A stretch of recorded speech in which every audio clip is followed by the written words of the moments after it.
Digital arrest എന്ന പേരിൽ നടക്കുന്ന വൻ സാമ്പത്തിക തട്ടിപ്പിൽ നിന്ന് മുതിർന്ന പൗരന് തുണയായി ബാങ്ക് മാനേജർ. ഇരിങ്ങാലക്കുടയിലെ പറപ്പൂക്കര CSB ബാങ്ക് മാനേജറായ ആൻ മരിയ ജോസിന്റെ സമയോചിതമായ ഇടപെടൽ മൂലം 85 വയസ്സുകാരന് 11,37,788 രൂപ നഷ്ടപ്പെടാതെയിരുന്നു. ഇന്നലെ രാവിലെ 11 മണിയോടെ തന്റെ അക്കൗണ്ടിലുള്ള 11 ലക്ഷത്തോളം രൂപ മറ്റൊരാളുടെ അക്കൗണ്ടിലേക്ക് ഉടൻ അയക്കണമെന്നാവശ്യപ്പെട്ടാണ് വയോധികൻ ബാങ്കിലെത്തിയത്. ഫിക്സഡ് ഡെപ്പോസിറ്റ് ഇപ്പോൾ പിൻവലിച്ചാൽ ഏകദേശം 35,000 രൂപയുടെ നഷ്ടം വരുമെന്ന് ജീവനക്കാർ അറിയിച്ചെങ്കിലും അതൊന്നും കാര്യമാക്കാതെ പണം എത്രയും പെട്ടെന്ന് അയക്കണമെന്ന് അദ്ദേഹം നിർബന്ധം പിടിക്കുകയായിരുന്നു. പരാതിക്കാരന്റെ പെരുമാറ്റത്തിൽ സംശയം തോന്നിയ മാനേജർ കൂടുതൽ വിവരങ്ങൾ തിരക്കിയപ്പോഴാണ് തട്ടിപ്പാണെന്ന് മനസ്സിലായത്.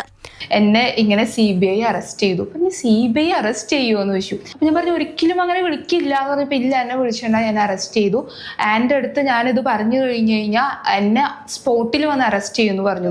അപ്പോൾ ഞാൻ പറഞ്ഞു ഓക്കെ, എനിക്കൊന്ന് മൊബൈൽ കാണിച്ചു തരുമോ എന്ന് ചോദിച്ചിട്ട് ഞാൻ നൈസായിട്ട് മൊബൈലൊന്ന് വാങ്ങി നോക്കിയപ്പോൾ കണ്ടപ്പോൾ തന്നെ എനിക്ക് മനസ്സിലായി അതൊരു സ്കാം ആണെന്നുള്ളത്. എനിക്ക് കണ്ടപ്പോൾ തന്നെ സ്പോട്ടിൽ അത് മനസ്സിലായായിരുന്നു. പോലീസിന് വിവരമറിയിച്ചതിനെ തുടർന്ന് സൈബർ സെൽ ഉദ്യോഗസ്ഥരുടെ സഹായത്തോടെ അക്കൗണ്ട് ഉടമയെ കാര്യങ്ങൾ പറഞ്ഞു മനസ്സിലാക്കി. സൈബർ സെൽ ഓഫീസിലേക്ക് എത്തി വീണ്ടും തട്ടിപ്പുകാരുടെ നമ്പറിലേക്ക് വിളിച്ചു. പോലീസ് ഉദ്യോഗസ്ഥരെ കണ്ടയുടൻ തന്നെ തട്ടിപ്പ് സംഘം നമ്പർ ബ്ലോക്ക് ചെയ്തു. ബാങ്ക് ജീവനക്കാരുടെ സമയോചിതമായ ഇടപെടൽ മൂലമാണ് വലിയ തട്ടിപ്പിൽ നിന്ന് രക്ഷപ്പെട്ടത്. മാതൃഭൂമി ന്യൂസ്, തൃശൂർ.